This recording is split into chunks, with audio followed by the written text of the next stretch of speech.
Plantation women. Okay? Give a very warm and sisterly welcome to Kate. Kate?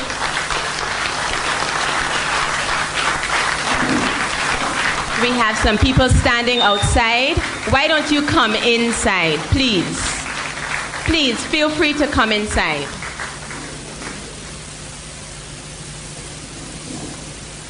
It's great to be here. To the panelists, good afternoon. Good afternoon to the audience. I am not here to change any one of your minds, to make you understand, or to even make you to like me. I am here, or I should say my intention, is to reach the many women and children who are being abused, raped, and molested daily. It's a problem in our country. I am here because I have the freedom to speak my truth. 2 years ago, my story was printed in the Toronto Star and other international newspaper, and in all of our papers here. And nobody believed my truth. What is truth? Pilate asked Jesus that, didn't he? We tell people the truth, and they don't like it, they hate it. But when we speak lies, we thrive on it. We massage it, we drink it, we eat it. But this is my truth, and I am going to speak it. I am going to represent all the women that are afraid to speak. So you want to know my truth? Here it is. A family of 4, the last one, never went to a secondary school. But before I go, I'm not an eloquent speaker. Never went to secondary school.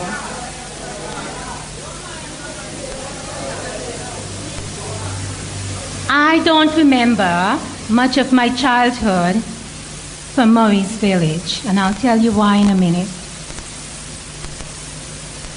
The last out of 4 children, I could vividly recall my mom and my brother, who, I hate to use the word brother,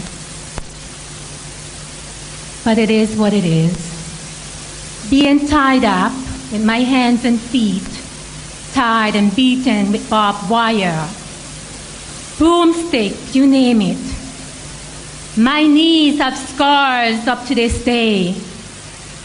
That when I was forced to kneel on grater, that you wouldn't want to see my knees. I was so self-conscious of my legs from my knees down for years. It's only recently, as my self-esteem built, I was able to wear shorts.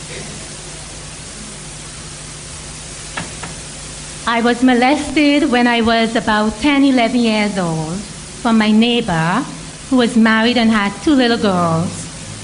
I used to go and sleep at their house on a Friday evening.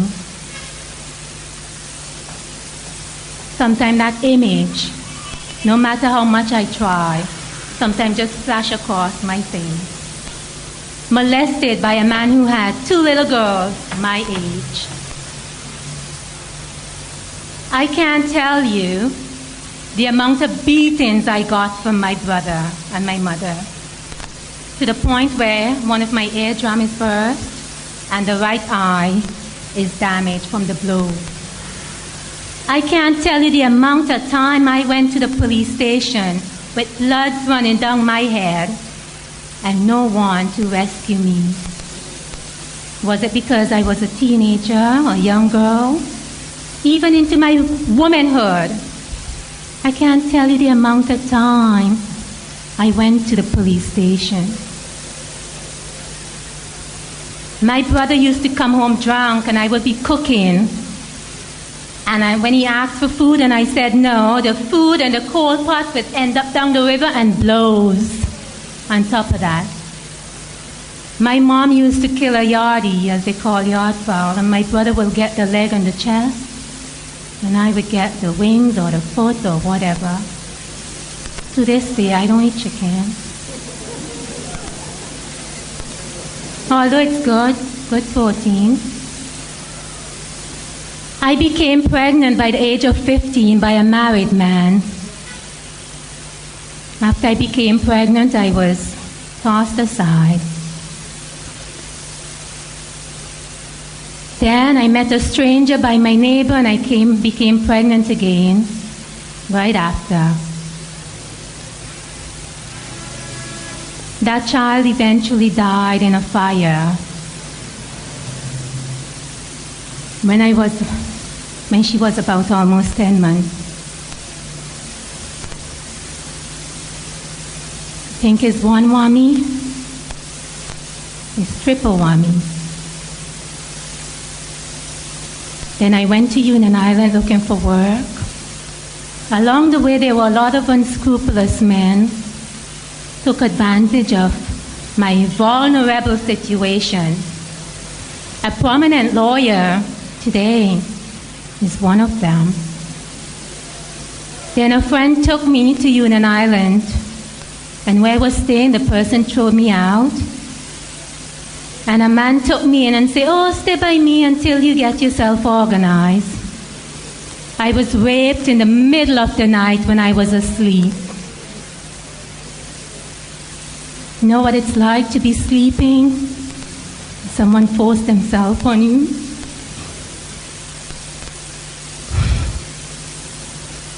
None of you have any idea.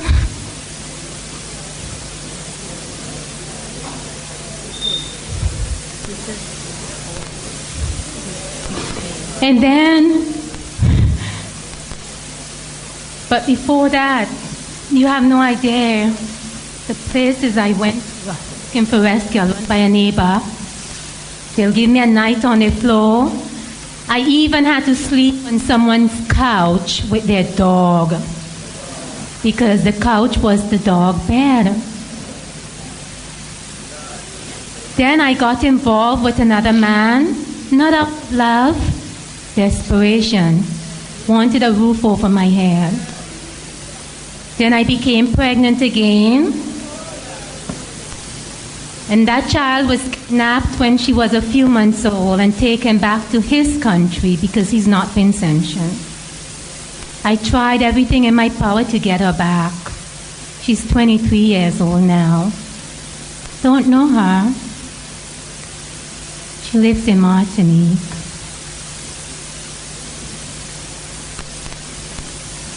I'm not going to give too many details because I only have a limited time. Then, got pregnant again. This time, here's the shocker, was drugged and raped. But you know what, through it all, she was my reason for living. And for that time, between those times, when I can't handle the abuse in Union Island, I run back to my mother. When I can't handle the beating, I run back. Until I decided, or till a friend decided to help me to go to Canada. And between those times, I can't even tell you the time I thought of ending it all. But if I had, I wouldn't have been here representing a lot of women, even women in the audience. I can't tell you the amount of time that if a razor was close by, I would have slit my wrist. I can't tell you the amount of time I thought of committing suicide. You don't want to talk about it, but it's true. I can't keep count. I blame myself. All my self-esteem were gone. No self-confidence. Just filled with shame and self-pity. Used to walk the street and walk with my head down. One time a friend said to me, "What happened? You walking like if you're picking up money or looking for money?" That's where all my shame went, on the street. Then I migrated to Canada with the whole, here is the part why I really migrated to Canada. I was almost choked to death. My back up to the wall, the man hand at my throat, and my feet dangling. And that same daughter that I was conceived with by rape, she saved me. And in fact, I tried everything to get rid of her when I found out I was pregnant. And the doctors refused. I guess maybe I was too late for them to do the abortion. But she became my reason for living. My daughter was 3 years at the time when she came in and she screamed, "Let my mommy go! Let my mommy go!" So a lot of you who want to stay in relationship and think you're helping your child, my daughter started getting aggressive. And I realized it's time for me to go. So let's talk about when I went to Canada. A friend put me on to a consultant. He asked me, said, "Have you ever been beaten?" I said, "Yes." He said, "Okay, we're going to file for refugee." He filed for refugee. I didn't get through. Went to another lawyer, humanitarian. To make a long story short, I had maybe like 6 lawyers. I went all the way to the federal court to get my stay in Canada. Didn't work out. Didn't work out. Trying to get my stay so my children can have a better life. There's a lot of people in Canada who never got beaten in their life and filed for refugee, and they got through. And it makes it difficult for women like me who are speaking the truth. Women like me who are speaking the truth. People don't believe. We love lies, don't we? Then I got deported. First, I spent a night here, then I went to Beckway. Not long after that, I was asked to leave. Then I went to Annisvale, got kicked out in a few days. Went to Bayaboo and was spending a night with a friend, got a phone call from the wife. "Oh, my husband said, come and take your stuff." She dropped them off for me. Oh, somebody picked them up. Then I was kicked out in the middle of the night by someone who I thought was my best friend. Then her brother took me in, and I lived for almost a year in a house that was under construction. No windows, no doors. And he was the only one that took good care of me without looking for anything in return. To this day, he made the best porridge. To this day, I love oatmeal and cornmeal mixed together. Yes, he used to make that for me. He treated me kindly. Even the religious organization I had belonged to turned their back, especially when I told them I'm having suicidal thoughts. Yeah.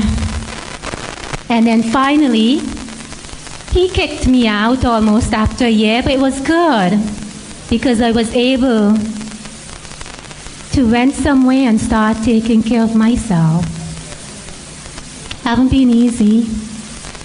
Thanks to Jennifer Yang, that Canadian reporter who came here to find out why Vincentian women are filing for refugee. And thanks to my counselor at Marion House, Wendell Paris. If it wasn't for those people, nobody would have known my story. And yet, everybody criticized me. "Oh, she's deported from Canada." When I tell my story, "Oh, she told it because she wanted to go back." But boy, I am so glad they deported me. A woman was raped on Thursday, last Thursday. 50-something-year-old woman by a 20-something-year-old guy. You reporters, check it out.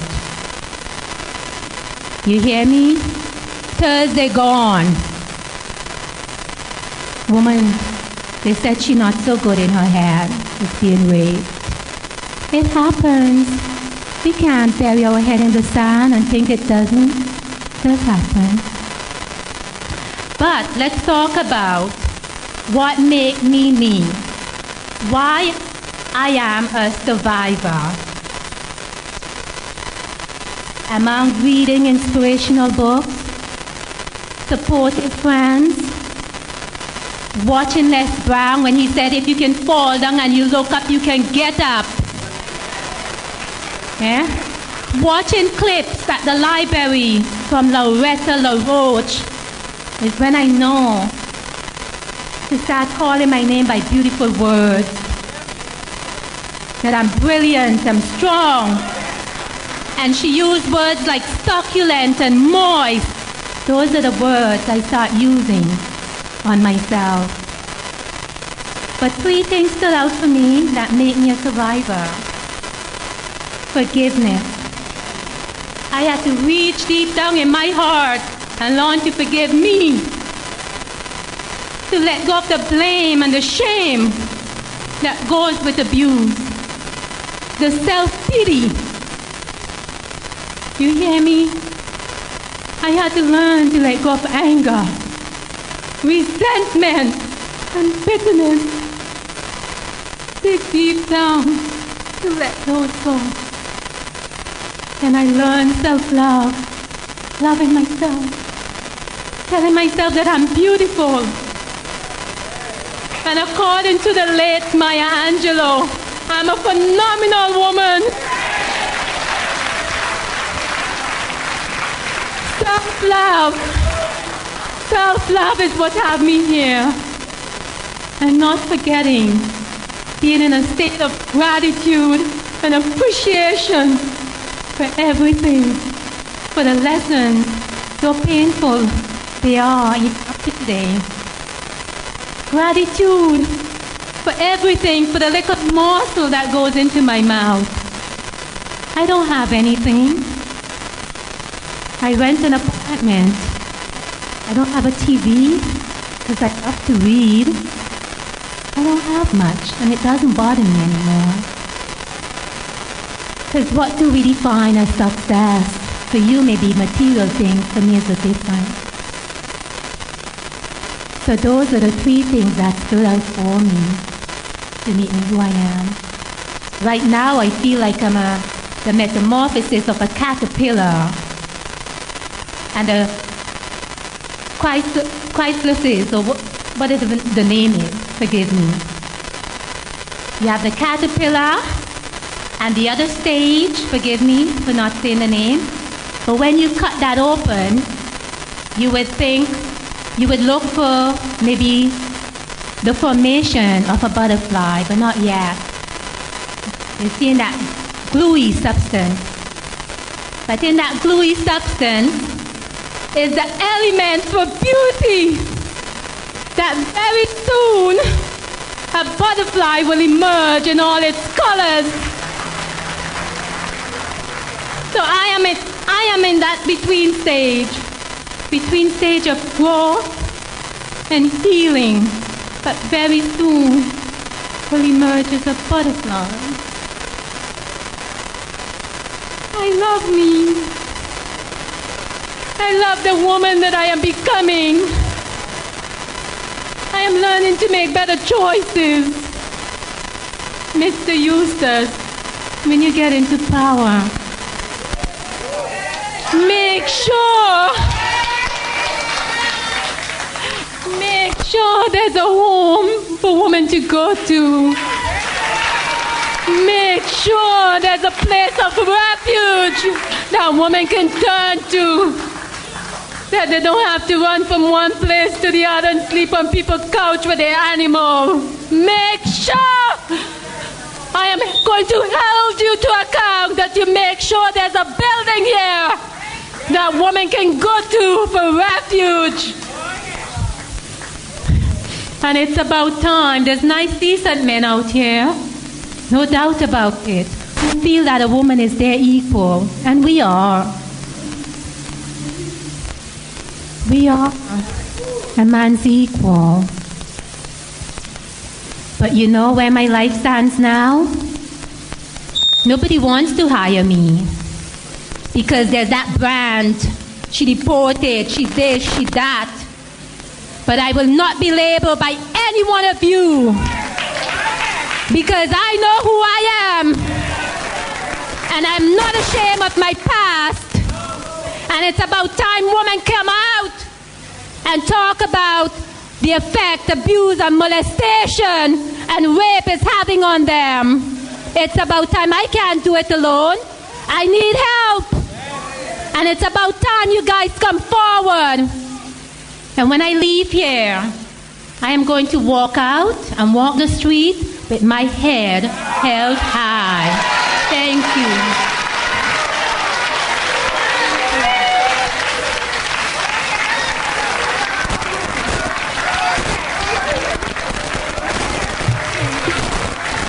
Kate, thank you.